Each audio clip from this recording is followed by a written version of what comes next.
Turkey is a country that, insofar as it's known to outsiders, is known more as a tourist destination than anything else. But the territory that is modern Turkey has played a strategic role for millennia, first under Byzantine and later under Ottoman rule. And if nothing else, geography dictates that Turkey will remain a country that we all need to take notice of. The image of Ursula von der Leyen left without a seat at her recent meeting with Erdogan was a special piece of political discourtesy, but a very effective reminder that Turkey's neighbours cannot simply turn away. The EU's half-hearted but regular attempts since 1963 to form an effective relationship attest to the recognition of Turkey's importance, or at least its inescapability. Turkey has been a key member of NATO since 1952 and has the second largest army in the alliance. It's in a difficult region with conflicts in many of its near neighbours. It is home to more refugees than any other country, and it has its own internal security threats, notably the long-standing pressures from Kurdish groups. Into this picture, Erdogan and his supporters introduced, or perhaps simply recognised and harnessed, a political dynamic at odds with much of Turkey's history since Ataturk, and has perplexed outsiders. So, here to dispel that perplexity, we have today as our panelists Hannah Lucinda Smith, author of the book Erdogan Rising, and Sir John Goulden, ambassador to Turkey from 1992 to 95 and to NATO from 1995 to 2001. They will take questions from the audience, so please use the Q&A button at the bottoms of your screens to let us know what you want to ask. But for now, it's a pleasure to welcome them both and to hand over this discussion to them. John, Hannah. Well, thank you very much, Michael. Let's go straight in. You stressed Turkey's importance, and one thing that strikes me is that considering how important Turkey really is, there's remarkably little good writing about it abroad in the last couple of decades. And of course, we have a Turkish press which is more muzzled than probably at any time even after the coup d'etats of the last century. So it's good for us that there are some papers like the Times and the FT, which are doing their best to tell the outside world what's going on in Turkey. And it's doubly welcome that Hannah Lucinda Smith has drawn on her reporting over the last 8 years as the basis for a really thoughtful review of Recep Tayyip Erdoğan, whom she rightly describes as the original postmodern populist.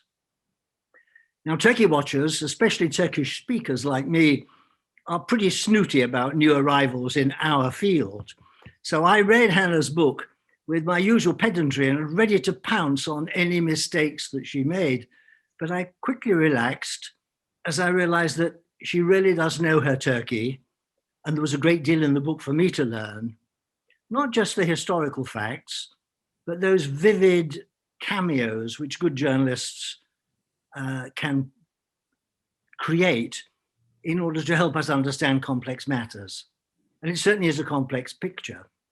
During the 60 years I've been a concerned observer, Turkey's become a modern state with a diversified economy. It's got impressive Anglophone universities, a very wide-ranging and influential foreign policy, and an influential diaspora, especially in Europe. But, and this is what we'll be talking about, I suppose, it is more friendless abroad and more politically polarized at home than at any time I can recall. And its destination as a country, at the crossroads, is probably more uncertain than it has been for a long time. Hannah and I look at the Erdogan phenomenon from the opposite ends of a telescope. In the 90s, when I met him, he was a pretty successful modernizing mayor of Istanbul.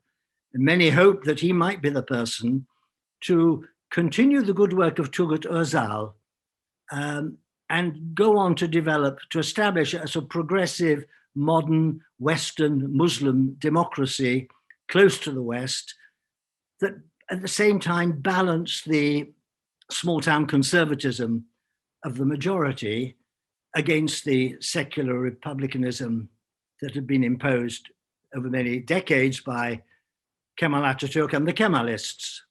So Hannah, my perspective was one of cautious optimism. And your perspective, as I read it in the book, is positively Shakespearean. We have here a talented but flawed strong man dragging Turkey towards a very different destiny. Is it a tragedy or a comedy or a history?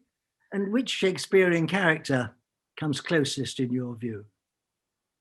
Sure. Well, first of all, thank you both for the really kind introduction and for the invitation to talk today.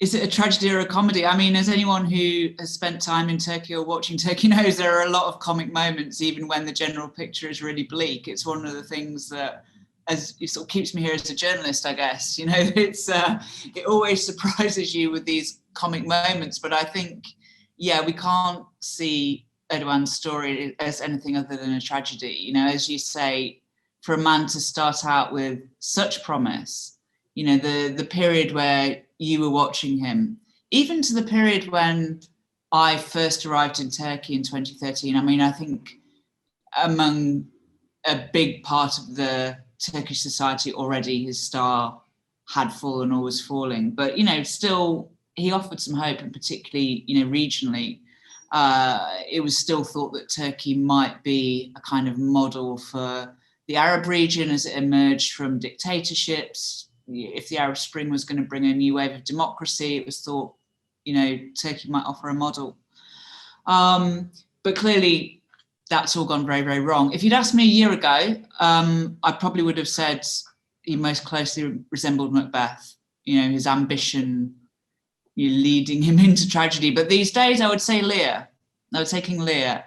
You know, I think, you know, here is a man who at some point seemed to have built something good and has squandered it all on a few mistakes. And more than that, you know, I think at this point, you know, I really don't think he knows who to bequeath his kingdom to. I think at some point he may have had some ideas, particularly in Berat Albayrak, his son-in-law. You know, it's quite clear for a few years that he seemed to be kind of grooming him as a successor. But, you know, anyone who's been watching Turkey will know that Albayrak quit via Instagram in November and has not been seen since, or heard of since. And in fact, barely mentioned since. So, yeah, I mean, I think at this point, you know, Erdogan is a figure who appears very alone.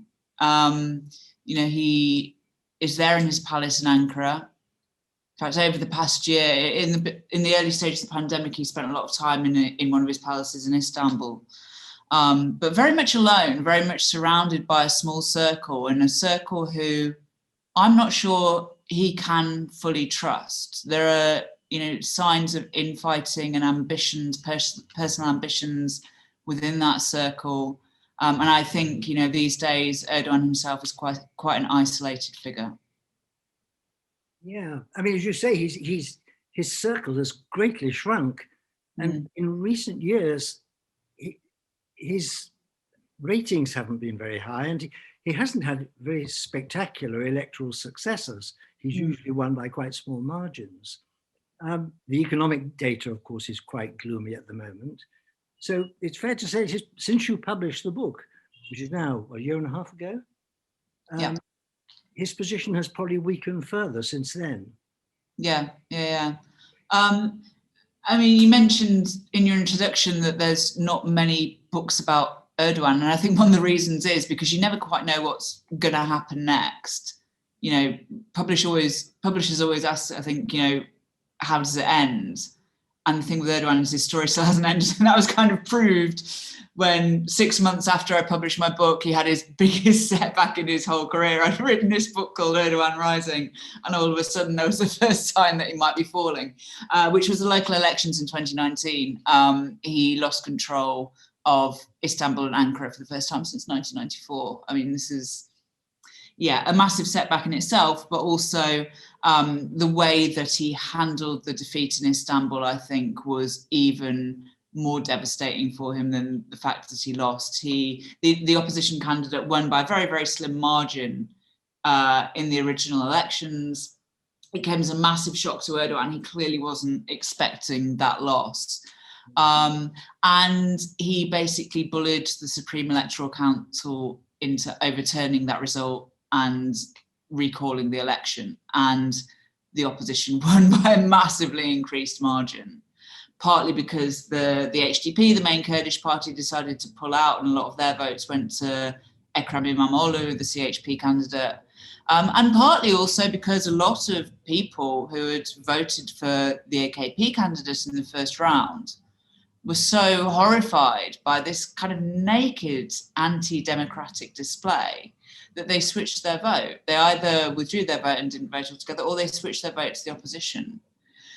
So yeah, I think it was the biggest misstep of his career. That, you know, whatever else you might think about Erdogan, he has proved himself really, really talented at sniffing the wind, the way the wind's blowing, sensing how his people are feeling, and reacting to that. And I think this was the first time that he really got it wrong. He, as far as we know, he acted on some really bad advice from people within his circle who have now been sidelined, people in fact close to Berat al-Bayrak, his son-in-law.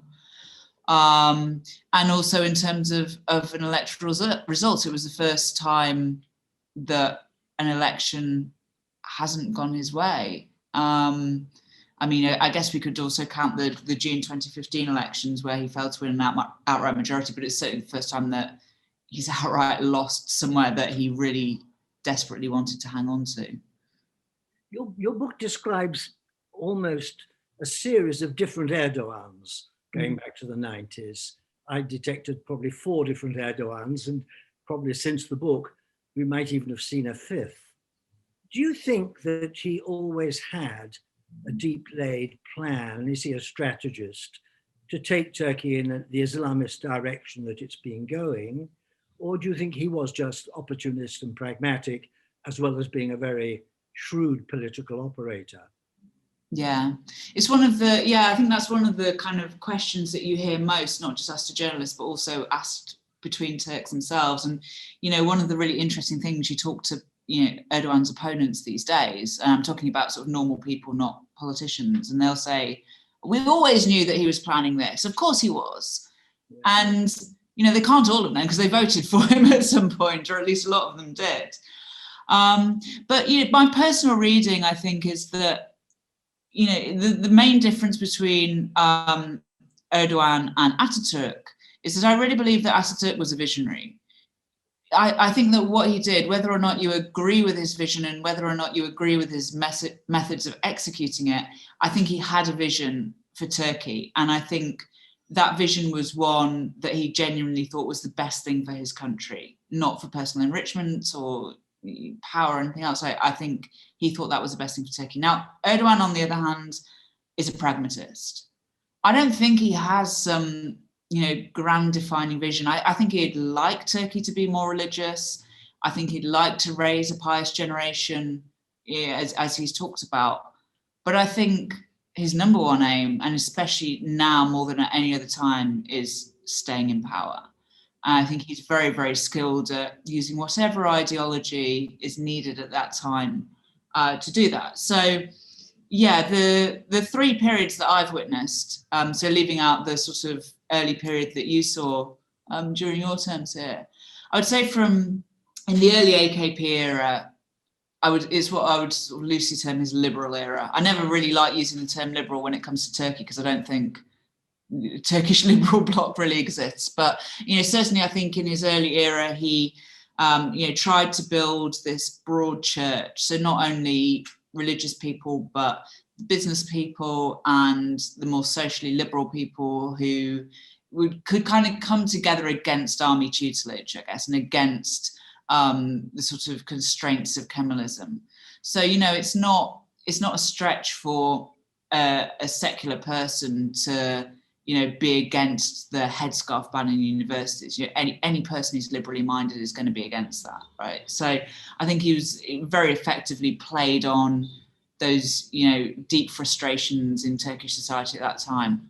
After 2011 and the start of the Arab Spring, perhaps starting a bit earlier than that, you know, I think we saw signs of his, you know, sort of increasingly, you know, sort of more Islamist rhetoric when he stormed off stage with Perez in 2009 in Davos. But certainly from the start of the Arab Spring, I think both he and Davutoglu assumed that the next sort of ascendant wave, the next paradigm in the Middle East maybe was going to be one that was dominated by the Muslim Brotherhood in the wake of the Arab Spring. And I think they saw themselves as being very firmly at the center of that. They thought that they could have a really, really big role in that future Middle East, and really started to kind of, Erdogan started to align himself more with that kind of openly Islamist thinking. That started to go wrong for him quite quickly. I would say a turning point was the coup in Egypt in 2013. That was a turning point, not just in Egypt, obviously, but I think in the whole Arab Spring. It was, it was the moment really when Erdogan's plans for what was going to happen in the Middle East started falling apart. Also at the same time, you had the Gezi Park protests, the first time that he started talking about foreign powers acting against him, the first really big grassroots opposition movement against him. And also in Syria, the rise of ISIS meant that the West really started backing away from the Syrian opposition and increasingly moving towards working with Kurdish factions, which obviously doesn't go down well in Turkey in the best of times. Following on from that, then what we had was the June 2015 parliamentary elections, the first time that the AKP didn't get an outright majority and was forced into a coalition with the MHP, with the nationalists. And then we saw a change in his rhetoric again. And I think in this last period, Erdogan has been more of the kind of almost Kemalist style nationalist. We've seen the breakdown of the peace process with the Kurds, the PKK, more stridently nationalist rhetoric around the Kurdish issue. And incredibly, in some more recent speeches, Erdogan equating himself with Ataturk. Who could have imagined that 20 years ago? Yes. I was always struck when I was in Turkey that the anti-Kemalists, the people on the opposition side to the CHP, had a terrific complex that they were the underdogs. And indeed they were for several decades in Turkey. But in the last 20 years, we've seen the rules of the game change quite radically in their own favor, with what one might call a corporate aristocracy and a press aristocracy that is very closely linked to Erdogan and his brand. Do Erdogan and his supporters still have that underdog complex?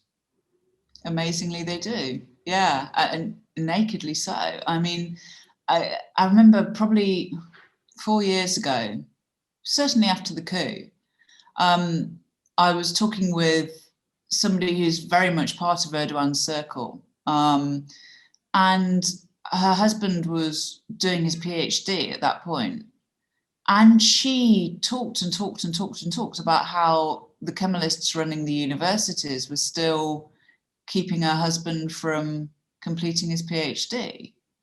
She still talked in that language of the underdog, and even on the kind of level of ordinary people in Turkey, it's really interesting seeing the generational difference between women mid-30s and above, pious women, covered women, and maybe in their 20s, younger women. Because the women 35 and above still say and believe that if the CHP got back into power, the headscarf ban's going to be brought back in the universities and public office. They really believe that. There's a tangible fear. And, Erdogan plays on that. He talks often about, the bad old days and how it was before and everything could go back to that. I mean, it just wouldn't. I mean, I sense no desire from anyone in the CHP to bring that back. It would be a crazy political move. But interestingly, when you talk to younger people from more pious parts of society, it doesn't even enter their heads. That's ancient history to them. when was it? It was it was this decade, wasn't it, that they overturned the headscarf ban? But it was, if you're 20 years old, it was when you're a child. It's just not part of their paradigm. And yeah, I think this is where Erdogan now is making one of his major flaws, because Turkey's a young country. There's going to be, by 2023, when the next elections are scheduled, there's going to be more than 1 million voters coming of age. And he doesn't know how to talk to them. This language of victimhood doesn't work with them. Right. Certain things might, Palestine, for example, that's one that always kind of gets a good audience. But, he's made a couple of attempts in recent months to do kind of video, social media, like online streaming conferences with the youth. And they literally laugh at him in the comments section. I mean, his team had to shut one down because, teenagers were just trolling him as he was speaking. I mean, yeah, it doesn't work. I think, this language of victimhood is powerful. And I should say, not just powerful amongst Erdogan supporters. I hear victimhood from many different groups in this region, including the Kurds and to a certain extent now also the secularists. It's a powerful thing, but I think it can only take Erdogan so far. Fascinating. Can I ask you a couple of questions about journalism and women? I mean, clearly the Turkish press is quite severely muzzled by comparison with the rather vibrant press that Turkey had in the late 20th century. And presumably that means that foreign journalists are more important than ever as a window on what is happening in Turkey. How influential do you think you and your foreign journalist colleagues are within Turkey, not just as writers, but through social media, which is less controllable?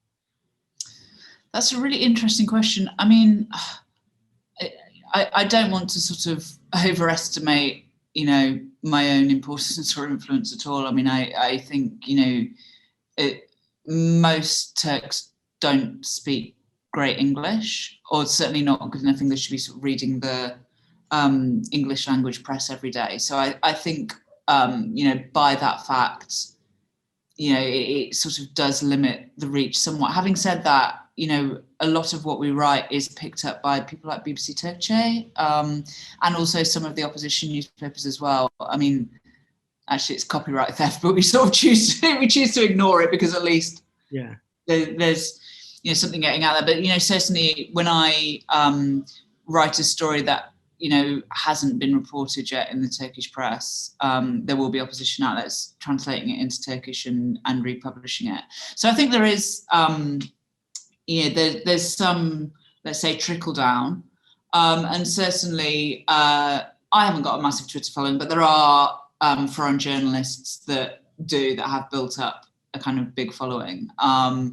So yeah, I think, but again, it's sort of difficult to know whether exactly who they're reaching. I think sometimes social media shares or views, it can be deceptive because by its nature, as we know, Twitter and Facebook algorithms encourage these echo chambers, right? I think, having a video with loads of views on Facebook isn't the same as having your story on the front page of the newsstands. No. Or on a major TV channel where people are just kind of watching it as they eat their dinner. I think it's kind of quite difficult to, gauge how far a massive social media following really translates. However, foreign journalists do definitely have more space in terms of freedom of what we can write and what we can say, and the impertinent questions that we can ask of officials, although they still don't particularly like being asked impertinent questions. But yeah, I do feel a certain responsibility to use that space, that's for sure. And also it's fun asking impertinent questions of powerful people. So I want to use that space. But the difference between what foreign journalists can write and what Turkish journalists can write is pretty stark. I mean, I don't want to sort of downplay the Turkish media, because there are still some really, really brave journalists who are still doing their best to put stuff out there, and particularly on social media. You know, a lot of the journalists who've been booted out of newspapers have been taken over, or as editors have got scared, have kind of regrouped on these internet platforms. One thing I should mention is Turkish podcasting, which has really taken off in the past year. And I don't know whether it's because people in Erdogan's circle don't really understand what a podcast is, or just can't bother to listen to them. But there are some where, you know, I listen to them and think, wow, it's so bold. I mean, they're discussing things and having guests on that you just wouldn't get away with. Definitely not in the papers, probably not on social media either. You know, even though social media provides a space, Turkey is up there. I think it might even be the country that asks for the most censorship from Twitter, and it's just obviously passed also a new social media law, which is, we need to see how it shakes out, but it's probably going to mean that it's going to be a lot easier for the courts to request that content's taken down. But podcasting has emerged as a kind of, you know, mini bubble of free speech, let's say. Another good Turkish writer or foreign writer on Turkey, Hugh Pope, said something interesting a long time ago. He said he noted that there was no good book on Erdogan, and then added the comment that it would be quite a scary enterprise to write one.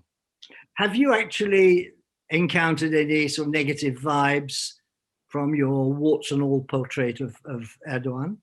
Interestingly, not from the government. Let's give him credit for that. Yeah, not from the government. Very good. I don't know why that is, but giving them the benefit of the doubt, maybe they read it and thought it was fair. I don't know. I tried to be fair. I really tried to be fair. And in fact, yeah, some people say, oh, well, I read it and got the impression that you rather liked him. Really? Yeah, I mean, I certainly, until, you know, even a few years ago, there were still some fairly reasonable people in that administration who you could have decent, quite candid chats with off the record. So, yeah, if we give them the benefit of the doubt, let's say that those people are still there. Obviously, Erdogan hasn't read it himself because he doesn't speak English. So, yeah, maybe they haven't explained it to him fully. But the Erdogan era has seen a big reshaping of the universities and the schools, and also some quite important changes in legislation. And the most recent being Turkey's withdrawal from the Istanbul Convention on Countering Violence Towards Women.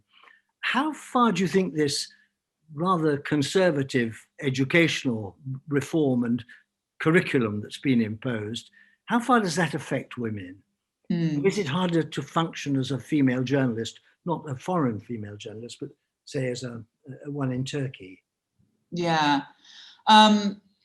Yeah, I mean, as one in Turkey, I think so. I was speaking a couple of weeks ago with a Turkish female journalist who's actually facing a court case at the moment.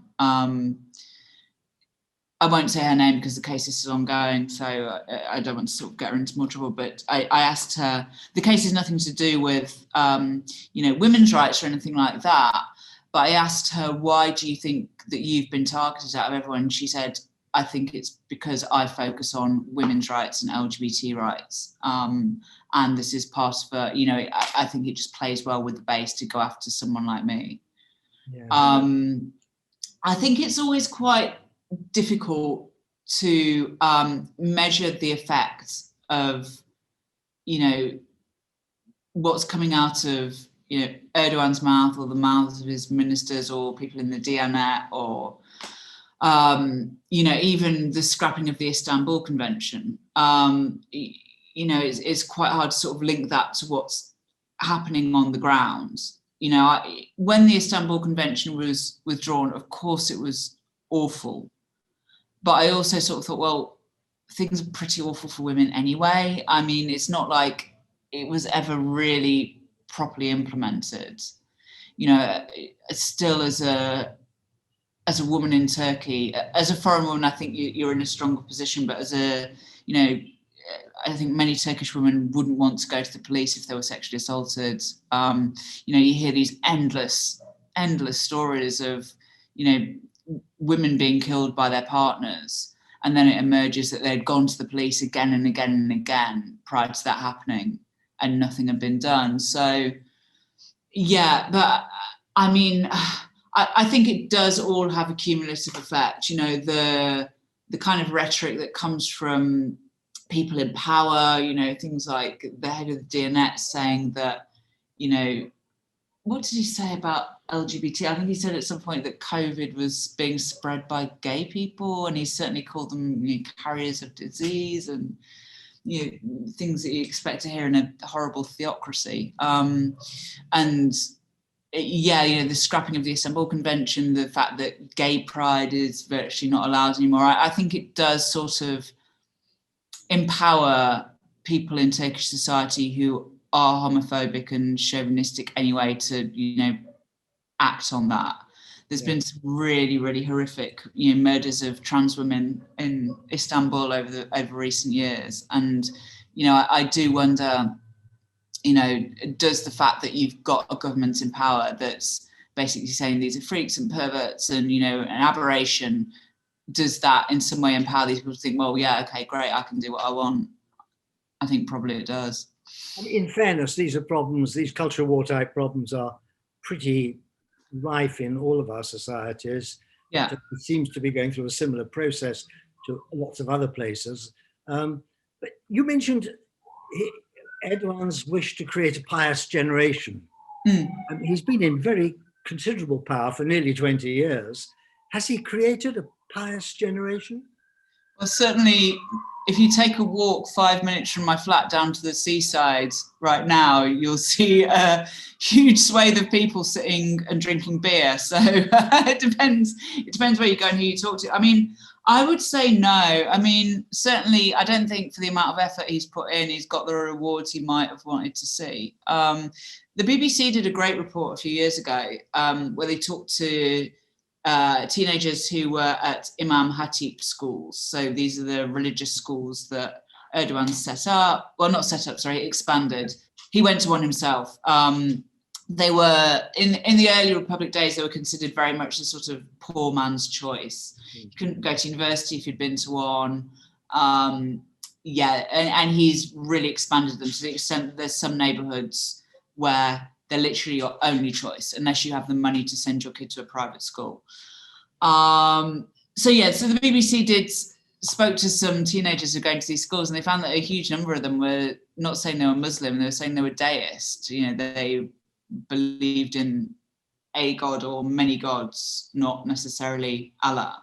So that's clearly not what Erdogan wanted. I mean, again, it's one of these things that's sort of difficult to know. I mean, certainly I don't think it is great if you're having a certain interpretation of religion pushed down teenagers' throats at an impressionable age. Yeah.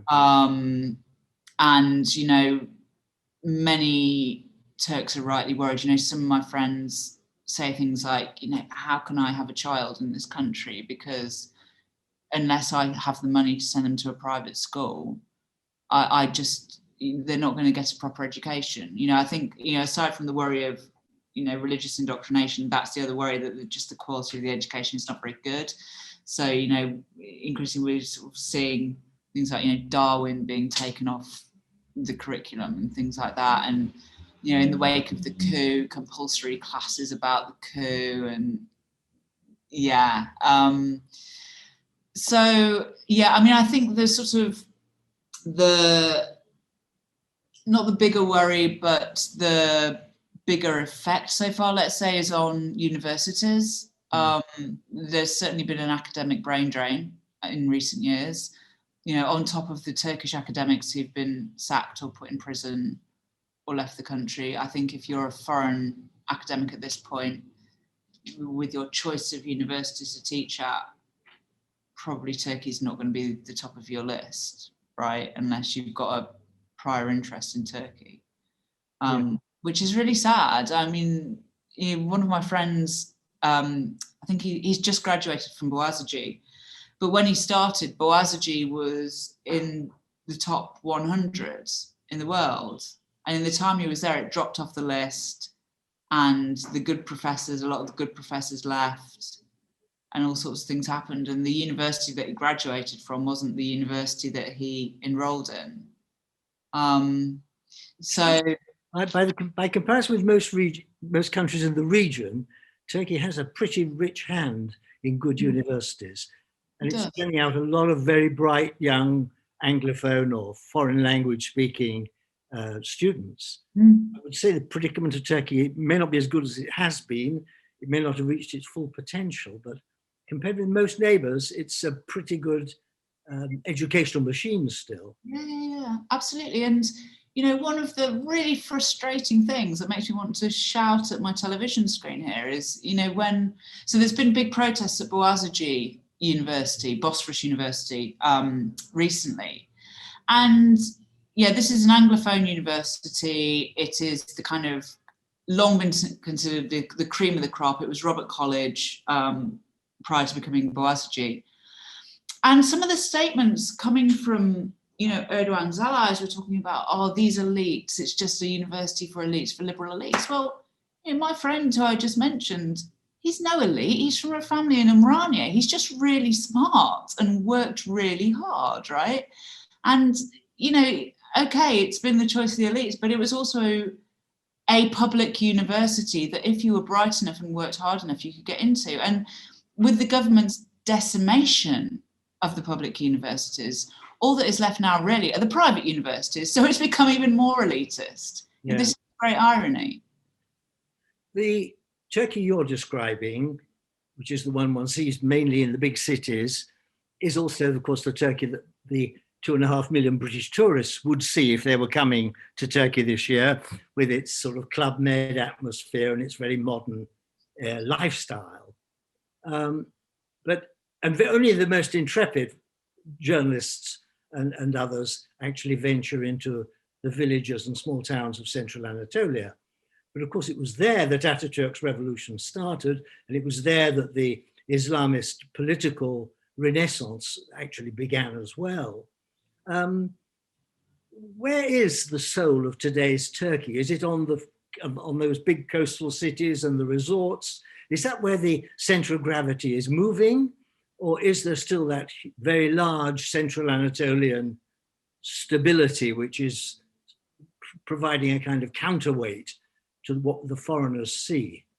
I mean, I think probably the root of Turkey's turbulence is that there isn't a center of power, or at least not a stable one. I think it's constantly moving and constantly shifting. And I think that's what creates this turbulence. I think always, you know, Anatolia is always going to be really important. And it's also just like the hardest place for journalists, foreign or Turkish, to understand, because it is so vast and not unknowable, nothing's unknowable, but difficult to know, I would say. Yeah. You know, it's quite easy to sort of go around Istanbul from a Kurdish neighborhood to a secular neighborhood to a religious neighborhood and, you know, gather your differing views and feel like you've got the whole span of the country, but you haven't, because it's still Istanbul. People bring their different identities to it, but then they become Istanbulus. You know, it's another kind of layer of identity.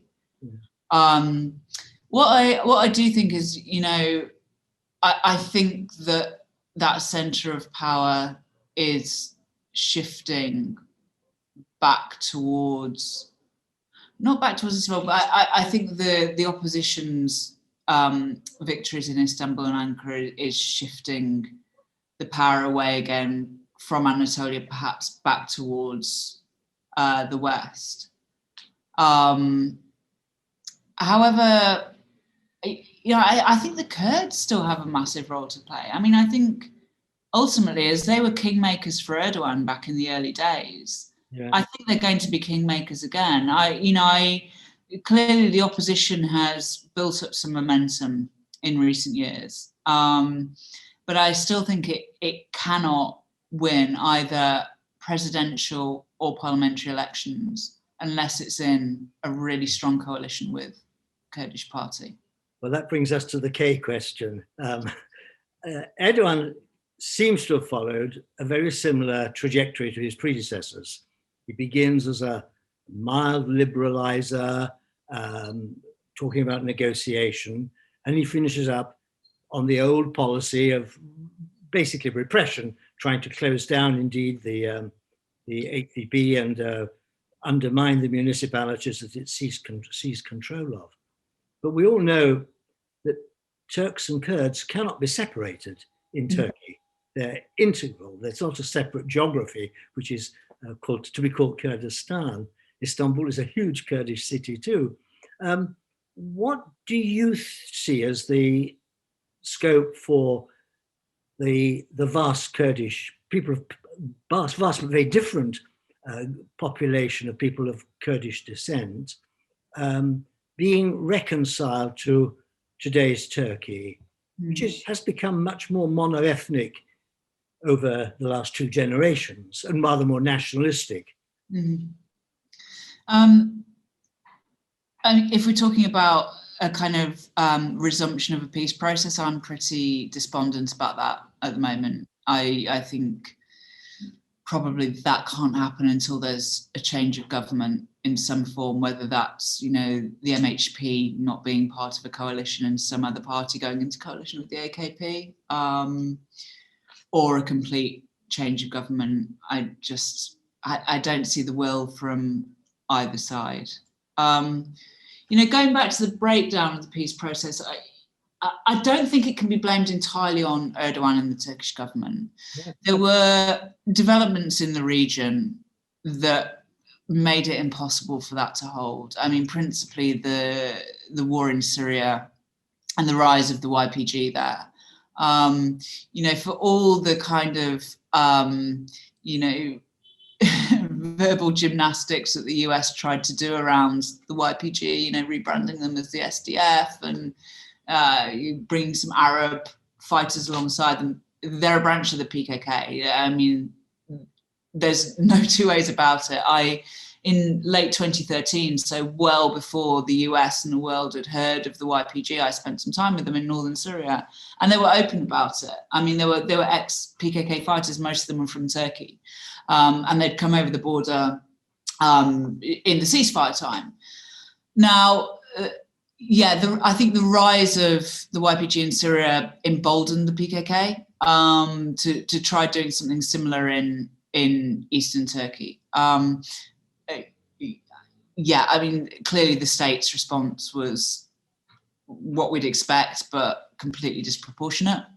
You know, the difference with you know, previous spurts of violence was that this time it was in the city centres with all the devastation that brings along with it. I mean, the centre of Diyarbakir, half of it is destroyed. 2 neighbourhoods in Cizre completely destroyed. The centre of Şırnak destroyed. Nusaybin the same. Flattened, absolutely flattened. Now, that is a new wound, which is going to take a really long time to heal, and I think can be reopened at any point that, you know, that the PKK wants it to be. So I think it's going to be really, really difficult. I think, yeah, as we were talking about before, the opposition has to make its peace with the Kurds. I'm talking about the CHP when I talk about the opposition here. You know, obviously, the CHP, Ataturk's party, you've got this decades-old resentment coming from the Kurds because of everything that Ataturk did during the foundation years of the Republic. You know, I really think that the CHP has to, and the Kurds have to find a way to move on from that. It's not just the CHP's responsibility. Actually, you know, also it's in the Kurds' interest as well, because these days there are very, very few Kurds in Turkey who want, you know, Erdogan to stay in power and the AKP to stay in power. On the other hand, you know, when I go down to Diyarbakir and ask people, you know, how they would feel about voting for the CHP or, you know, voting for a coalition led by the CHP, many people still say, no, never. And say, but, you know, who else? You know, no one. It's like, okay, right. So, you know, it's a really difficult thing to do. It worked in Istanbul in the second round of the local elections in 2019. So a big part of the reason why Ekrem İmamoğlu won there was because the HDP withdrew their candidate. Whether that can hold international elections is a different question and a much harder question. The dismissal of HDP mayors since 2019 has really, really tested that. İmamoğlu and the CHP have made some attempts to reach out to the Kurds, but it's one of those things. It's very, very easy for Erdogan to pick them apart at this point because there is such widespread antipathy towards the PKK and such widespread acceptance, even among opponents of Erdogan, that the HDP and the PKK are linked. It's a really, really difficult thing, I think, for the CHP to do. But I think there is a desire to do that amongst certain parts of the CHP, particularly the team around İmamoğlu in Istanbul. When I meet with those guys, they could be HDP party members. They're young, they're liberally minded, they're very, very different to the old CHP, the kind of staunch Kemalist CHP, and I think therein lies some hope for the future of the party. Yeah, there's a lot of bad news coming out of Turkey, and it's very easy to focus on that because that's what the media tend to pick on. But many of us remain very attached to this country and full of admiration for the people of Turkey. I mean, they're resilient, they're open-minded, they're talented. And we do have a lot of faith in the future. Are we right to have faith in the future? Yeah. Beyond the next election, 2023 or beyond? Yeah, absolutely. I think so. One of the things that makes me really annoyed is, journalists should never read the comments beneath their articles. And this is one reason why, in my case, always when I write something about something that Erdogan or the Turkish government have done, you get comments about how dreadful the Turks are. And I think, well, no, that's not the point. Turks are not dreadful people. It's one of these unfortunate countries where the leaders always seem to be absolutely the worst part of the society, and you get down to the lower level and you find that people are, as anyone who's come to Turkey on holiday will find, hospitable and warm and gracious and generous, but also resilient and resourceful and entrepreneurial. The speed with which Turkey picks itself up and dusts itself off and gets going again after every crisis that befalls it. We had this period in 2015, 2016, when there was just virtually a terror attack every month. And then there was the coup. And, always the next day, the glass would be cleared up and things would be cleaned up and people would be moving on and getting on with it. I think flights started running back to Istanbul less than 24 hours after that coup attempt. It's incredible. And even when you've got this government, which at this point, sometimes it just seems to be chaos. You don't know what the policies are on things, but then on the street level, the streets in Istanbul are really clean, and everything's running well. And even on a technocratic level, the government is still really good. I mean, they have in recent years they've developed this they call e-devlet, like e-state, so you can do everything.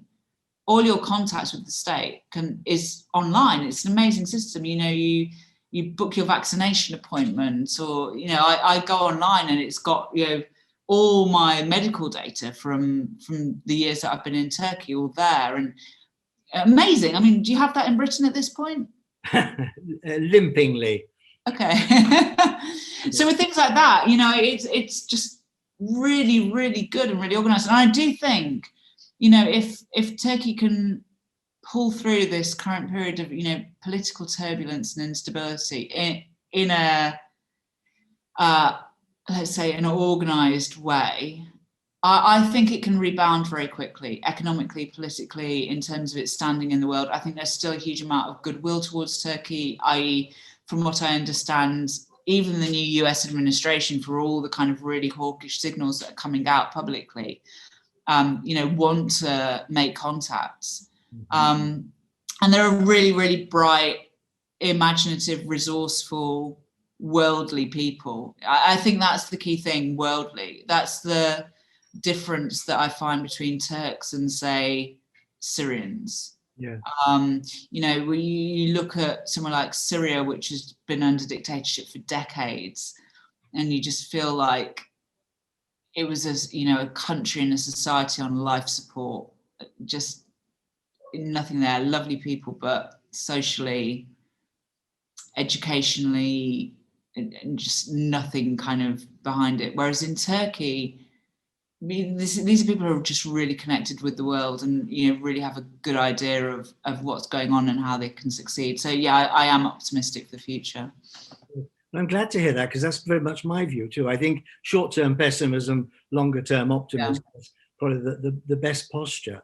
We've deliberately not talked about foreign policy, but Turkish foreign policy and the problems as well as the opportunities is clearly a big subject. And I wonder if members of the audience might have been putting in some questions on that side that they may want to ask you. So I'm going to hand back to Michael and ask whether there are any questions on foreign policy that people would like to throw to you. Thank you, John. Indeed, there are. There are questions on a vast mass of things. Let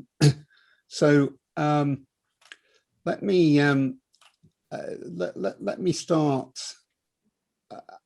with William Crawley, who asks, are young people in Turkey disillusioned with Turkey's long and unsuccessful efforts to join the EU? Mm-hmm. Yeah, massively so.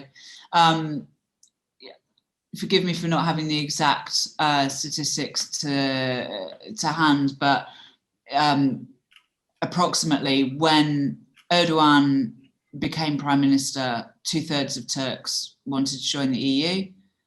Now it's less than half. And yeah, they do feel very, very disillusioned. They feel like the EU has been hypocritical, not just in the kind of broader promise of membership, but also in more kind of in smaller promises, like in 2016, as part of the refugee deal, one of the things that Turkey was promised was visa-free access to the Schengen zone. There are various reasons why that didn't happen, mostly because of things that the Turkish government didn't do. But from the Turkish perspective, it's just another broken promise, right? So yeah, I think they do feel really, really disillusioned, and that's a dangerous thing, because it's something that Erdogan manages to use very, very well, particularly when we look back at the 2017 referendum. During the campaigning for that, he was really using his spats with particularly Germany and Holland. In his campaigning, he was saying, so it started when Germany and Holland refused to allow Turkish ministers to come and do campaign rallies in Germany and Holland to German and Dutch Turks. And Erdogan picked up on this. He's blocking our freedom of speech, and we don't care what Hans and George say. We care what Aisha and Fatma say. He's very, very good at sort of turning this disillusionment into a campaigning point for him. So yeah, I think the EU's in a bit of a bind. Clearly, you can't sort of let him get away with everything that he wants to do, but I think also they have to be aware that it's something that Erdogan really skillfully plays on. Yeah, and I think, if I may, I had a thought. I think Turks of all complexions were really outraged by two events in the last 2 decades. One was allowing Cyprus to join the EU and form the nucleus of a Greek anti-Turkish group within the EU, even though the island was, of course, still divided. And also, in a historical sense, accelerating the membership of Romania and Bulgaria, which after all were minor vilayets of the Ottoman Empire, allowing them, who were not really ready for membership, not as ready as the Turks were economically, to leapfrog Turkey. But I think we have to recognize that the market for Turkish accession has probably weakened in Europe in the last 5 or 10 years. And I don't see that changing very quickly. Yeah, I think you're right. And certainly Brexit, I think, has basically robbed Turkey of the strongest ally.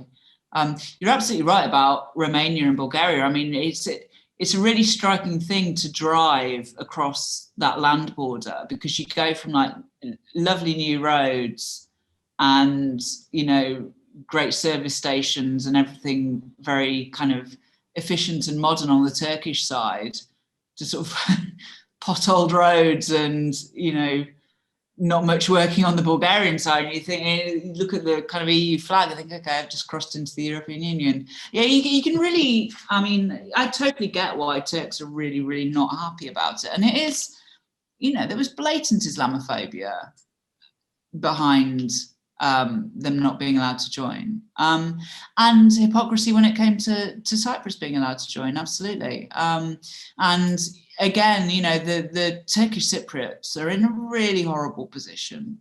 You know, they're not under embargo in a kind of Iranian sense, but, you know, they are to a degree. Okay, they can get EU passports, but, you know, and that, again, that's something that Erdogan can play on. And yeah, I mean, in North Cyprus's presidential elections in October, Erdogan's man, Ersin Tatar, won those elections and is now saying, well, no hopes of reunification, two-state solution. Yeah. Hopeless. Sorry, back to Michael, sorry. Yeah, no, thank you. I mean, Peter Frankopan has chipped in. Wonderful discussion. He says, thank you, and terrific book, as Hannah knows. I wonder what Hannah thinks the post-Erdogan landscape looks like. Thank you, Peter. Yeah, I think it really depends on how the Erdogan era ends, right? So there's several possibilities as far as I can see for how it ends. There is a democratic, peaceful transition, fair elections, opposition wins, Erdogan stands aside, no problem. In that case, I think everything goes back to, normal's the wrong word, it goes back to a good place fairly quickly, everyone's happy. There are unfair elections and contested, and then, you know, a scrum between the two sides, and opposition eventually wins, but then you've got a section of Turkish society, which is a considerable section, which feels like they've been cheated, and Erdogan has been cheated, a kind of, you know, Trump-style situation. And then I think you're in for some kind of pretty big turbulence. Or the third option is there's some kind of replacement of Erdogan within the current government or within the current coalition. So either, you know, the MHP gets sick of him, pulls out that coalition, or tries to do something to have him replaced. And I think that would also be really, really turbulent. You know, as you mentioned at the start, there are, you know, figures within, you know, Erdogan's circle who have their own personal ambitions. And I think, you know, one possible option is that one of them would try to act on those ambitions. Yeah, unfortunately, I think that the first option, that, you know, free and fair elections and a smooth transition, is possibly the most unlikely.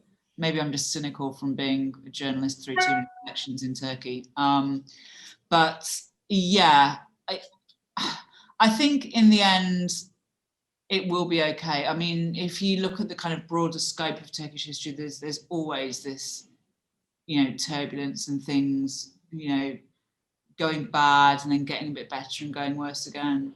The thing that worries me most is the brain drain. I mean, so the last time that really happened was after the 1980 coup, and a lot of intellectuals went to London actually, and they're still there. I mean, this is the nature of brain drains, right? Some people go back, but a lot of people don't, and it's sort of, you know, cumulative effect every time it happens. And, you know, it's nearly 5 years since the coup now, which is just incredible to think. And we're still in a post-coup state. You know, there are still roundups every week. There's still huge numbers of people waiting for trial. And I think, you know, the longer that goes on, the more damaging it is. But yeah, I mean, at the moment, I think, you know, despite the chaos at the top, I think, you know, Turkish society has been pretty resilient, even civil society. You know, women are still going out and protesting, you know, femicides and the withdrawal from the Istanbul Convention.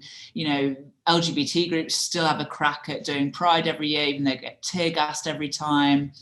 You know, environmental groups are still trying to do things. So I think, you know, there is still, you know, a decent amount there to work with. So even though I think, you know, I do expect things to get a bit worse before they get better. I do expect more turbulence. And you know, I wouldn't want to predict how the Erdogan era ends. I think my predictions are always wrong. So that's why I'm not going to do it. But yeah, I am generally optimistic for the future. Can I just pick up then on, well, first of all, what happens next, and also your references to the coup. I've got a couple of questions here that I'll combine from Michael Burton and Michael Kyle. Erdogan's made a lot of enemies, including Kemalists, Gulenists, PKK. So first of all, is his response bound to be increased repression? And sort of linked to that, where do the armed forces stand following the failed coup? Are they fully under control, or are they potentially a source of opposition? Sure. Yeah, I mean, I think repression is definitely the way it's going. I mean, Erdogan periodically talks about introducing a new human rights bill, did he term it? I mean, that's kind of laughable when you've got no end of political prisoners who are yet to be charged, let alone face trial. I mean, actually, this is a good point to mention. I think the case of Osman Kavala, whose retrial starts this Friday. I mean, if you want a sense of how repressive Turkey is at this point and the extent to which the Turkish justice system has been completely brought into the service of Erdogan, look at the case of Osman Kavala. He is a philanthropist. He set up civil society initiatives, particularly to do with minority rights in Turkey. He was arrested in November 2017, initially put on trial, accused of orchestrating the Gezi Park protests. He was finally acquitted in February last year, literally as his prison van was leaving for him to leave the prison, a new indictment was issued and it did a U-turn and took him back to prison. And now he's about to start his trial on new charges of espionage and trying to overthrow the constitution relating to the coup attempt. That case has also been merged with the Gezi case, which he'd previously been acquitted on. I didn't mention that Erdogan, he was acquitted, Erdogan then expressed displeasure and then he was rearrested. So yeah, and there were also umpteen other trials going on against other Gezi Park activists. The roundup started after the coup, by the way. Everything was sort of quiet on Gezi for a few years, and then they sort of circled back and started arresting those activists again. I mean, I do think that there is a state policy at this point, or a government policy, let's say, of basically cracking down on anyone who might cause trouble. I think they basically don't want to face another Gezi situation where you've got a real sort of mass youth movement. And so they've made it this hostile environment where Gezi activists either leave the country or they're facing charges or people are just too scared. So yeah, I think it is, when you can't rule by consent anymore, if you want to stay in power, it's a natural progression, right? Repression. I'm not hopeful that that's going to change. When it comes to the army, it's always the most difficult kind of part of Turkey, I think, to really understand. If you're interested in the Turkish armed forces, there's a guy called Metin Gürcan, who I'd recommend that you follow. He's really active on Twitter and he writes for Al Monitor as well. I think he used to be in the Turkish military, which is why he's got amazing contacts, but he writes some really, really good articles about what's going on. But yeah, I mean, at this point, there's more than 20,000 people have been dismissed from the military. The overwhelming majority are top brass. So more than half of the generals and admirals have been dismissed. More than 90% of the officers who are on NATO postings have been dismissed. And replaced with people who are far more to Erdogan's liking. I think sort of taking over an institution that was as powerful and as independent from politicians as Turkey's army was is not a quick process. But I certainly think they're working towards it. I chatted about a year ago with a Navy officer who had been arrested initially, I think in 2017, on coup-related charges. He'd been banned in prison for a few days. Then he'd been released and his trial had been ongoing, and he'd been suspended from his post on full pay, strangely enough, while that was ongoing. And then he came up before the court and they dismissed the case, and then he was given his job back in the Navy. But he said, you know, I'm well aware, and other people around me are well aware, that at some point they're going to come back to us. You know, I'm under no illusions that I'm going to be in this job for a long time. So, yeah, most of the roundups that are going on at this point are in the military. I mean, there's hundreds every month, arrest warrants issued for them, most of them serving officers. So, yeah, I mean, I do think that is the intent. Alongside that, there's also evidence that you know, other parts of the security forces are being bumped up. So particularly the Özel Harekat, which is like a paramilitary section of the police and the gendarmerie. Actually, when it came to the war against the PKK in eastern Turkey in 2015 and 2016, it was the Özel Harekat who were doing the kind of hot fighting, in the sense it wasn't the army, which is really interesting. And one analyst's take on it was that it was sort of being used as a bit of a training ground for them. So yeah, that's a kind of other aspect to it, as well as the kind of downgrading of the army, and obviously the way that the army has been brought under the political chain of command. Also other parts of the security forces being bumped up, both in terms of, you know, power and numbers. Thank you. I'm just sort of staying in that area for a moment. Question from Robin Lamb. What is Erdogan's motivation for intervention in Libya? That's a really good question. Probably not one I can answer very well. Libya is one that I have not reported on so closely. Yeah, I mean, actually, Turkey's been supporting the GNA, the Government of National Accord in Tripoli. I mean, right from the start, it's, you know, ideologically, they're very close. Ideologically, Hiftar in the east is very far from Erdogan, and himself is close to people like Saudi Arabia and the UAE and Egypt, who you know, Erdogan's been at odds with. So I think, you know, partly it's that sort of, you know, broad regional split that has come about since the 2013 coup in Egypt. But also it's to do with Erdogan's ambitions in the Eastern Mediterranean. So in November 2019, the GNA in Libya and Turkey signed this maritime memorandum where they marked out a wedge of the Med going from Libya to Turkey and crossing right over Crete and several Greek islands, and saying, you know, this is, and a line straight down the middle. On that side it's Turkey's, on that side it's Libya's.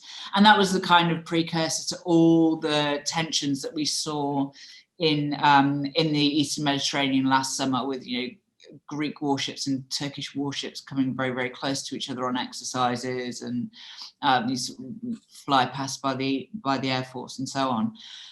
So yeah, so I think, you know, obviously Libya's got this massive Mediterranean coastline, so I think, you know, he sees it as very much part of his Mediterranean strategy as well. I mean, it's a very big deal, this, because if Libya were to split, if Turkey's strategy didn't keep Libya in one piece, the whole of that maritime demarcation policy would evaporate, because Eastern Libya clearly would have its own territorial waters, and Turkey would no longer have this Turkish-Libyan trench, which is a recipe for terrible trouble with Cyprus and the European Union, and with Israel and with others who want to cross that trench. It's bizarre that anybody should imagine that in the long run there could be a bilateral trench down the middle of the Mediterranean, which could stop anybody from building a pipeline across it or doing other economic activities across it. Thank you. I'm just going to switch area for a moment here. Richard Seaburn has asked very generally, what is the role of the Islamic faith hierarchy in all of this? And when you think about the situation in Iran, for example, there's a very clear contrast. Where do the ulama stand in this in Turkey? Yeah, I mean, certainly the kind of role and the let's say the political role and power of the Diyanet, the religious agency, has been bumped up in recent years, and we've seen Ali Erbash, the head of the Diyanet, becoming more kind of political in his statements. It also, you know, for example, when the Hagia Sophia was turned back into a mosque, what actually happened was it was handed to the Diyanet. It became part of Diyanet's jurisdiction. But, you know, one thing that you'll hear a lot from the sort of, you know, really secular people in Turkey is, you know, they're going to turn it into Iran, believe me. And, you know, I sort of, you know, just before we had this most recent lockdown in Turkey during Ramadan, it was announced by the government that there was going to be a ban on booze sales, and you should see in the queues at the off licenses in the supermarkets, like, you know, literally there's, in the one near mine, the shelf stacker was sort of, you know, constantly restocking as people were taking it off. So if an Islamic State is coming, I think they're going to face some resistance from the drinkers of Kadikoy at least. But yeah, I think they have certainly been, yeah, bumped up both politically and socially. But then the question is, you know, how much does the society accept that? You know, the idea of a sort of Iran-style revolution, I just don't see it, because it's not 1979 anymore. It's a different world. That's not to say that, you know, they don't want to Islamize Turkey more. They do, and they have to a certain extent. But yeah, it's a difficult one to answer. I think that often the sort of the Islamization aspect is overplayed, and also when people describe Erdogan as an Islamist leader, I don't think that's quite right. I think he's far more nationalist at this point, more than anything else, actually. Yes, I think the Islamic trend is stronger than it was 2 decades, 3 decades ago, but it's under political control still, I think, to a large extent. I mean, the Diyanet is a vehicle for controlling the clergy, rather than a vehicle that the clergy could use to control the state, as happens in Iran. I think that's a good distinction, I think. Yeah, absolutely. Thank you. I'm just going to, we've got a lot of questions lined up here, but we have been going for an hour and a quarter. So I am just going to sort of put one more, with apologies to those who aren't going to get their question raised. But Anthony Wynne makes the point that Ataturk and his successors in politics and in business nearly all came from the Balkans and were based in Istanbul. Whereas what we're seeing, he suggests now, is a surge from central Anatolia in the early days of the Ottomans.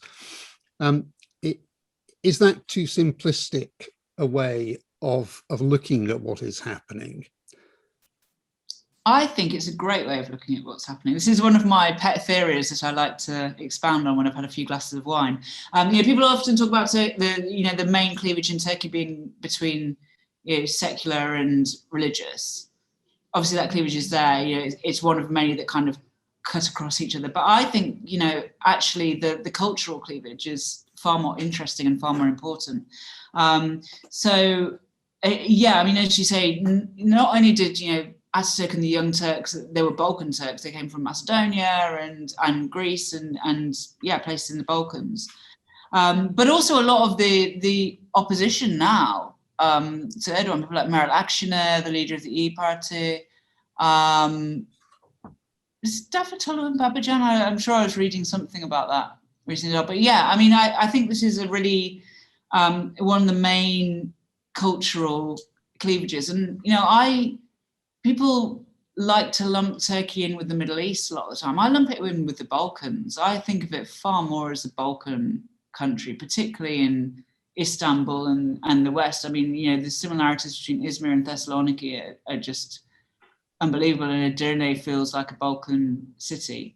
But yeah, I mean, clearly, you know, Erdogan, I would say actually more than Central Anatolian, I think he's almost Arab culture, Arab Middle Eastern culture, not only in his the way that he wants religion to be practiced, but also in his aesthetic tastes as well. You look at his palace, it's sort of very gaudy, gold splashed, ostentatious style. I mean, it's something that I equate far more with, you know, Saudi Arabia or the UAE than I do with Turkey. I don't know, what do you think, John? Yes, I think that's right. And that Balkan link, the Balkan genes in the Turkish political class and the intellectual class in Turkey and the senior business class, are still very, very strong. They have a disproportionate influence considering the size of the numbers involved. Well, look, thank you very much indeed to both of you. I apologize again to those whose questions we haven't managed to reach, but it has been a wonderfully stimulating conversation, and I would like to thank Hannah and John very much for giving us the opportunity to listen to them talk, because it has been absolutely absorbing. As usual, a recording of this event will be available on the RSEA's YouTube channel within the next 24 hours or so. So if you want to revisit anything, come back to it, you can do so there. Our next, sorry, I should also say that if you've been inspired to want to read Hannah's book, and it is, I can attest, as John has said, a very good book, you'll find a link to it on Amazon in the chat channel at the moment. So you don't even need to leave your chairs. You can order it from where you're sitting now. Our next event will be Richard Wilding talking about aspects of regional and tribal identities in Saudi Arabia as revealed through the costumes and jewelry of the country. And he will be joined by collaborators from an organization called Mansujat, which is a group of Saudi women in Jeddah who have devoted themselves in recent years to documenting these aspects of the kingdom's culture. And they will be joining Richard online. So if you can, please join us for that on the 2nd of June, as usual at 1400. But for now, once again, Hannah, John, and all of you who have joined us, thank you very much indeed, and goodbye. Thank you.